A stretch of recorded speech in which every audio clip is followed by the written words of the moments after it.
Jadi harus diketahui dulur-dulur semuanya bahwa saya sekarang ayam kampung itu jenisnya banyak sekali. Jadi kita bisa memilih lur, mana ayam kampung yang kira-kira bisa menguntungkan usaha kita itu kita pilih. Nah, jadi kalau dulur-dulur masih belum tahu jenis-jenis ayam kampung yang sekarang sudah mulai bervariasi itu, nah itu dari berbagai macam variasi itu ada yang menguntungkan, tentu ada yang tidak, tinggal tergantung kita bagaimana arah peternakan kita.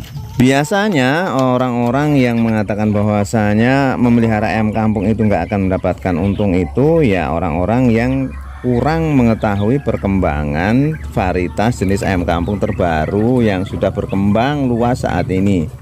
Terutama kalau di Lampung Timur ini atau di Lampung ini kita sudah banyaklah peternak-peternak yang mempunyai visi atau pengetahuan yang cukup modern untuk memilih varietas atau materi indukan apa yang akan dijadikan sebagai bahan peternakan mereka, sehingga mereka betul-betul bisa mendapatkan untung dari usaha peternak ayam kampung walaupun hanya kecil-kecilan, hanya memiliki 10 indukan, 20 indukan, atau mungkin bahkan kurang dari itu, tetapi mereka tetap saja bisa mendapatkan keuntungan. Tentu tergantung dari model peternakan dan juga cara mengelola peternakan mereka. Jadi sebelum kita memulai peternakan kita, memang sebaiknya kita tentukan terlebih dahulu model peternakan kita itu. Maksud saya model di sini, dalam peternakan kita nanti akan kita jual produk kita bentuknya apa? Apakah telurnya ataukah DOC-nya atau ayam pedagingnya atau mungkin ayam calon-calon indukan. Nah, ini harus kita tentukan terlebih dahulu atau kita cari saja jenis ayam yang bisa untuk semua fungsi tersebut.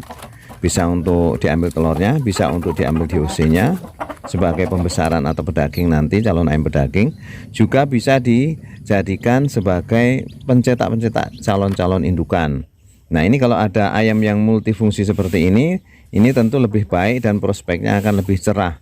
Karena kita jual dalam bentuk apapun juga akan jadi. Apakah kita akan menjual dalam bentuk telur, DOC, ataukah kita jual dalam bentuk ayam pedaging, dan bahkan kita juga bisa menjual calon indukan yang tentu harganya akan jauh lebih mahal daripada kita jual kiloan. Nah, inilah yang harus kita tentukan terlebih dulu sebelum kita memulai untuk beternak. Kita harus memilih ayam terbaik yang akan kita jadikan sebagai materi peternakan kita, agar kita bisa nanti berjalan peternakan kita itu dengan wajar dan juga dapat menghasilkan keuntungan. Jangan sembarangan memilih ayam yang akan kita jadikan sebagai materi indukan kita. Memang bisa kita hanya memilih DOC terus itu kita besarkan dan kita jual setelah layak konsumsi. Akan tetapi cara beternak seperti itu tidak akan mendapatkan hasil yang lebih dibandingkan dengan apabila kita bisa mencetak DOC sendiri, atau dalam kata lain kita menjadi peternak mandiri yang punya indukan sendiri, mencetak DOC sendiri, dan nanti kita akan jual sendiri. Nah, ini tentu akan lebih menjanjikan atau lebih menguntungkan daripada kita hanya sekedar pembesaran saja, yaitu kita membeli DOC dari seseorang atau dari sebuah PT dan kita besarkan, kemudian setelah layak konsumsi kita jual. Nah, ini mungkin saja akan mendapatkan keuntungan tetapi tidak terlalu signifikan. Sekarang yang menjadi pertanyaan banyak orang, lalu ayam apakah yang bisa kita jadikan sebagai materi indukan sehingga nanti peternakan kita akan berjalan seperti yang diharapkan, yaitu kita bisa menjual telur, DOC, atau ayam pedaging, bahkan kita juga bisa menjual calon indukan. Nah, ini banyak sekali pilihan-pilihan yang bisa kita tentukan, tetapi tentu bergantung kepada kemampuan kita juga untuk mencari calon-calon materi dari peternakan kita itu.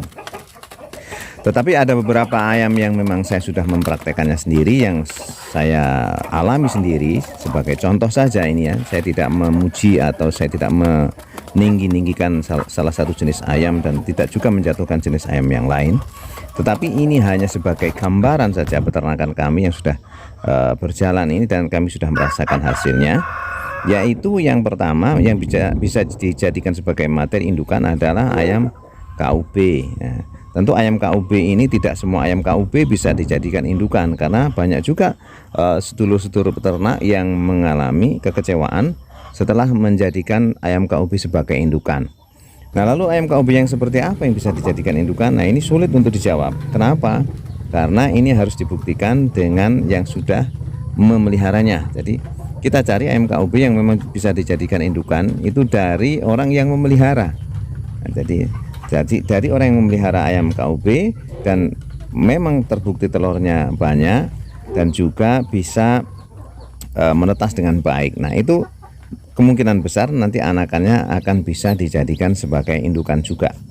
Tetapi kalau kita membeli DOC dari sebuah PT, katakanlah ya PT A, yang di situ ayamnya lambat besarnya atau kurang bisa diharapkan percepatan pertumbuhannya, nah tentu ini tidak bisa dijadikan sebagai bahan indukan. Atau ayamnya kecil-kecil, nah, jadi ini sudah menjadi apa ya, sudah menjadi nilai negatif bagi ayam KUB tersebut. Jadi tidak semua ayam KUB bisa dijadikan sebagai indukan. Tetapi yang saya alami di sini, ayam KUB kami di sini bisa kami jadikan indukan, bahkan sampai dengan anakannya, bahkan sampai dengan cucunya pun masih sangat-sangat baik untuk dijadikan indukan. Tetapi perlu diketahui bahwasanya kami juga tidak mengawinkan ayam KUB kami itu dengan ayam KUB yang seumur.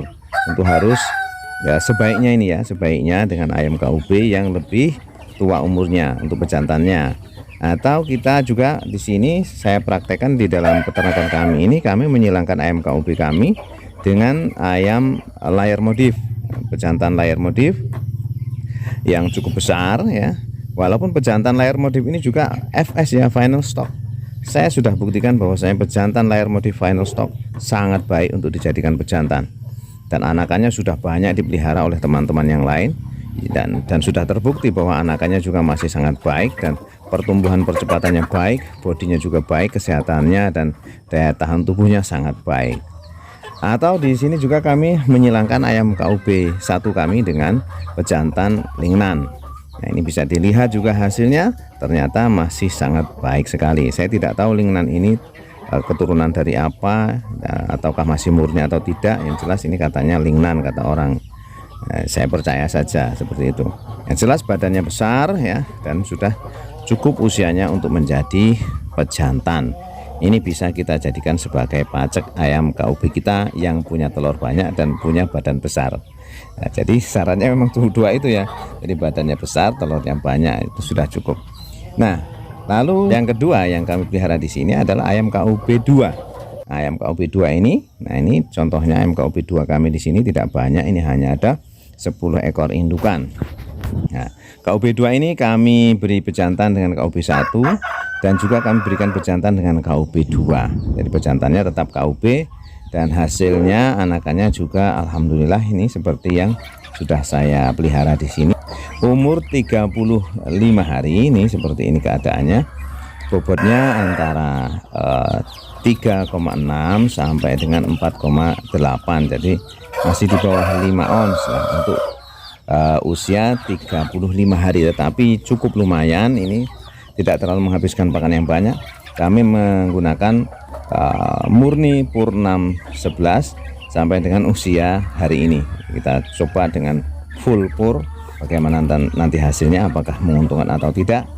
Dalam usia 35 hari dengan jumlah 28 ekor ini, kami baru menghabiskan sekitar 20 kg pur 611. Untuk para peternak unggas apapun bentuknya, ayam, entok ataupun bebek yang mempunyai masalah dengan bau kandang, saya ada solusi, yaitu dengan menggunakan bakteri alka. Cukup dituangkan 2 tutup botol ke dalam 1 liter air dan disemprotkan ke alas kandang atau ke kotorannya.